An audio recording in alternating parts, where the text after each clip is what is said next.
Hello, it's Catherine here on day 4 of the 30-day video challenge, with my challenge being to get more women into motorbiking. Now, unfortunately I didn't post a video yesterday. My normal daily life just got in the way, unfortunately. So what I'm going to do is I'm going to post 2 videos today, and the first one is this one right here.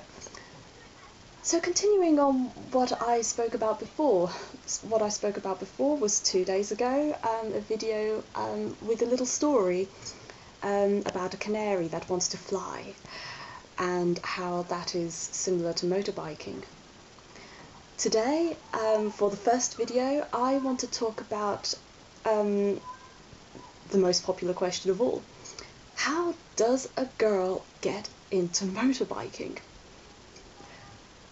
Well, okay, standard industry advice is go and book some lessons and get on a goddamn bike. Yeah, I agree, you are going to have to do that, but first of all, I actually think it is much better if you actually get to know what riding is like before you even ride a bike properly. So what I would actually recommend is that you try and find a friend who is a biker already and see if you can ride pillion with him or her. Riding pillion just means riding in the back seat of the bike. So you'd need to make sure that your friend has a bike that has a back seat and is also qualified to take you as a pillion, and also has the insurance to do so. The reason that I say that is because, for example, I'm qualified to take a pillion rider, but I don't have the insurance, so I can't actually take a pillion rider myself yet. Hopefully within the next couple of months I will be able to do so when I renew my insurance.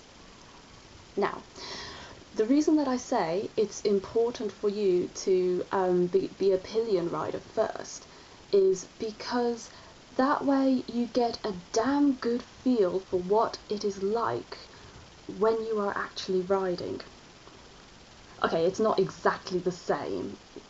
I mean, you're not in control of the bike, for example, and you're not right up front, but it does give you a very good idea as to how it feels, and it gets you used to the momentum, it gets you used to feeling the wind resistance, and feeling the vibrations from the road, the vibrations from the bike even, that can sometimes happen. And that is really important, because it can be very overwhelming otherwise when you are riding out for the first time as a learner, and you've got all of this environmental stuff to deal with, and if you've never dealt with it before, then it could feel a bit too much, basically. So I would really recommend that you do try your hand at riding as a pillion, if you can. The only thing I would say is that you should try and wear a helmet. Legally in most countries, then you do actually need to wear a helmet as the very minimum of gear that you'd need to wear. I know that in some states and in some other countries you don't need to ride with a helmet, but the consequences if something does go wrong, I think far outweighs the slight discomfort of not having the wind blasting in your face, quite frankly. So, I suppose the only other bit of advice is that I would want to tell you what you would expect if you are riding pillion. Aside from, as I had described, with getting used to the environment, the most important thing, I think, is that you need to get used to how the bike feels. The bike will feel a bit jerky. When I say jerky, I mean when your rider changes up and down gears, you will feel a slight judder from beneath. It's very slight, but if you're not expecting it, or you didn't know it exists, then it just might take you by surprise. And you will be thrown backwards when you're being accelerated, and you will be thrown forwards when you brake. It's just what happens.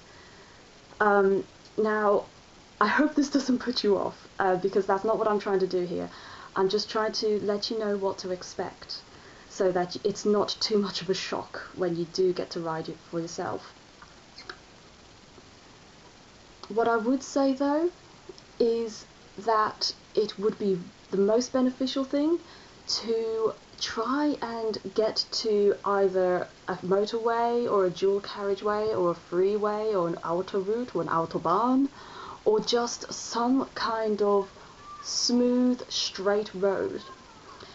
Because that way you can really get used to what the bike is like normally, and you can really get used to what the biking environment is like as well.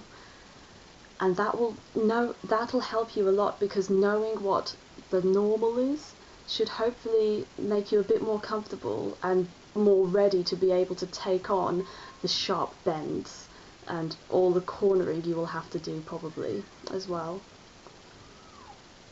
But if for any reason, at any time, if you do get scared, then please, please, please sit still in line with the rider and the bike and close your eyes. Heck, even I do that.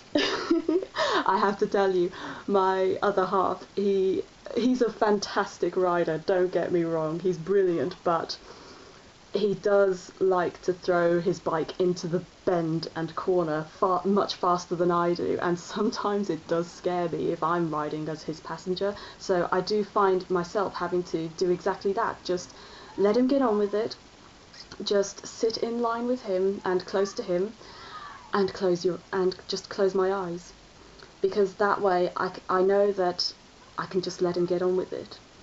And that is the most important thing as a pillion rider.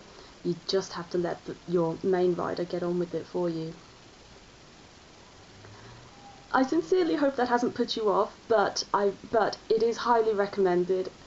It is a very good idea for understanding the freedom that you feel on a motorbike, and just to get used to the environment. And not just that, but riding pillion also will give you something to aim for, because you can then say, oh, I'm fed up of being controlled by someone else. I want to have that freedom for myself, essentially. Because I know that was what helped me get my license in the end, after riding pillion with my dad.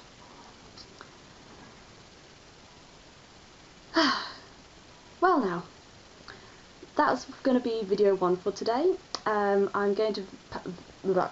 am going to record video 2 just now. Yeah, just to say, video 2, I'm going to tell you my story of how I got into motorbiking. See you soon.